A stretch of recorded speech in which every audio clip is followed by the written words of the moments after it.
نامه څه ده؟ زهیر. زهیر لږې خبرې کوه. پلار دې څه نوم دی؟ پلار مې ضمیر. د کوم ځای؟ د صوابۍ. د صوابۍ. دا راته ووایي چې ته پولیس ولې نیولی؟ زه پولیس د ابرار نامي قتل کیس کې. دا قتل څنګه مخې ته رالو؟ دا کیسه وکړه. دا خو زه دې په روډ روان وم او موږ هم ورپسې زه هم ورپسې شاته ګاډي کې روان وم. دی ما سره ګاډي کې کېناستو. دیم چې کوم طرف ته تلو زه هم هغې طرف ته روان وم. موږ یو ځای ځکه کېناستو لاړو.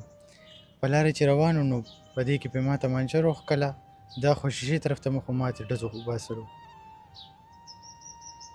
دا ملزم تا پېژندو؟ او دا دې څه و؟ دا زما د ملګري تره زوی و او ناسته پاسته به یې زموږ ځای کې ډېره کېده. وویشتو دې ولې؟ وجه څه وه؟ د ده چونکې چې کومې جینۍ سره واده کېدلو وه لا زما خوښه وه.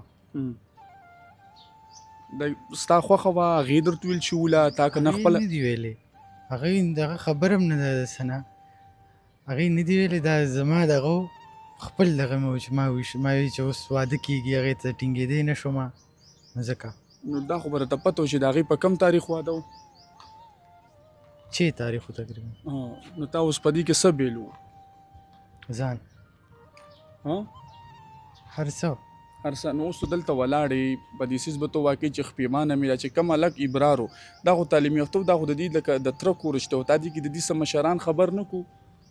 نه غلطي رانه شوې. تمانچه در سره لیسنسداره وه؟ نه نه. دا دې چېرته نه راواخېسته؟ دا مې یو ځای نه راغشتې وه. پلین دې څنګه جوړ کړو؟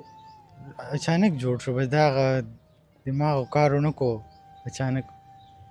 اوس خو چې کوم دی دا زنانه هم د دا به هم جیل له ځي او ته به هم جیل له ځې.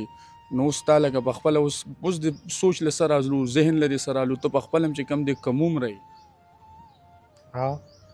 نو بس اوس خو هغه کیریر هر څه ټول خراب شو. څه سبق دې ویلو خپله؟ بی ایس اکاونټینګ اینډ فاینانس کو.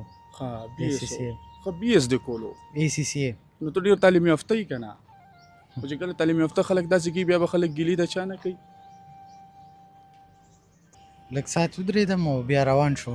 دومره موده دې چېرته تېره که اختر در باندې څنګه تېر شو که نه؟ تا خو د روژې نه مخکې هغه کړو د اختر په تا څنګه تېر شو؟ نه تېر شوی روان ځان له چوپ ناست وم. څه حالات وو په تا؟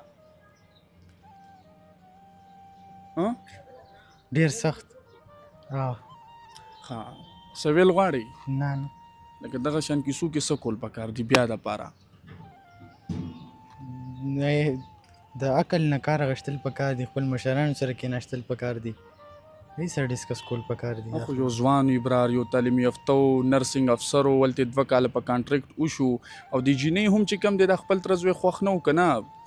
دیم درته څه ویلي و چې زما نه دی خوښ و؟ نه داسې خو نه وه. زما چونکې خوښه وه. رابطه به هم کېده؟ او داسې خو نورمل به کېده. نو څه به هم ویلو په هغه رابطو کې؟